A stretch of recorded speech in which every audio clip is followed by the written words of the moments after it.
معانا النهارده مشكله في عربيه سبورتاج 17. الفتيس كان هيتحرق وثمنه من 50 ل 60 الف جنيه بسبب غلطه وكارثه في دوره التبريد.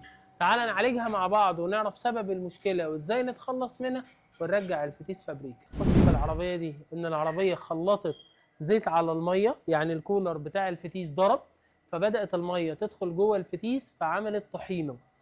الطحينه دي كارثه على الفتيس بكل المقاييس، ان هي تروح مبوشه الكلاتشات ويبدا ان الفلتر يتكتم والفتيس يتحرق.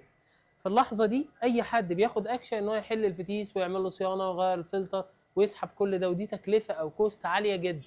النهارده احنا هنعمل الكلام ده بالجهاز او باي ماشين. عندنا هنا اليوزد اويل والنيو اويل.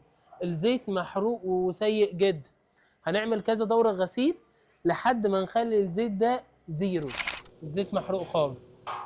لو الفتيس مشي على الزيت ده بالوضع ده مع الوقت هيروح الفتيس محروق والزيت عامل زي الميه بالظبط. احنا اول دوره غسيل وسحبنا كل الميه اللي في الفتيس، هنبدا ان احنا نحقن الزيت الجديد علشان نجدد الفتيس من الداخل.